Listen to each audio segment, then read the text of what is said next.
पहली नजर का प्यार, एक अनकही दास्तान। रवि की जिंदगी एकदम साधारण थी। कॉलेज, दोस्तों की बातें और बस वही रोजमर्रा की जिंदगी। लेकिन एक दिन उसकी यह सादगी एक पल में बदल गई। पहली मुलाकात सुबह का वक्त था। रवि अपनी फेवरेट बुक स्टोर में घुसा, जहां वह अक्सर नई किताबें देखने जाता था।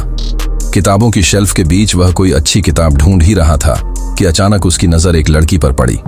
वह सफेद सूट में थी, बालों को हल्के से समेटे हुए, और उसकी आंखें मानो समंदर की गहराई लिए हुए हों। वह लड़की एक किताब उठा रही थी, लेकिन अचानक उसकी पकड़ से किताब छूट गई और रवि के पैरों के पास आ गिरी। उसने झट से किताब उठाकर उसकी तरफ बढ़ा दी। लड़की ने मुस्कुराते हुए कहा, थैंक यू। और रवि को पहली बार लगा कि उसने कोई सबसे खूबसूरत आवाज सुनी है। दिल की धड़कनें तेज। उस पल के बाद रवि की धड़कनें तेज हो गईं।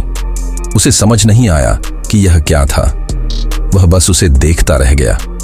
लड़की ने किताब खोली और पढ़ने लगी, लेकिन रवि के लिए अब किताबों से ज्यादा उस लड़की की हर हरकत दिलचस्प लग रही थी। क्या यह प्यार है? उसने खुद से सवाल किया। यह सवाल अजीब था, लेकिन सच भी। फिर से मुलाकात। रवि ने हिम्मत जुटाई और धीरे धीरे उसके पास पहुंचा।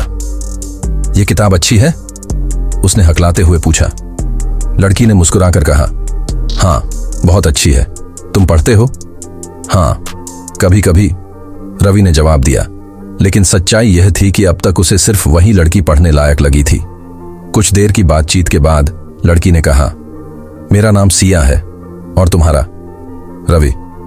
सिया ने फिर से वही मुस्कान दी, और रवि के लिए वह मुस्कान किसी जादू से कम नहीं थी। एक नई शुरुआत। वह दिन खत्म हो गया, लेकिन रवि का मन अब उसी मुलाकात में अटका हुआ था।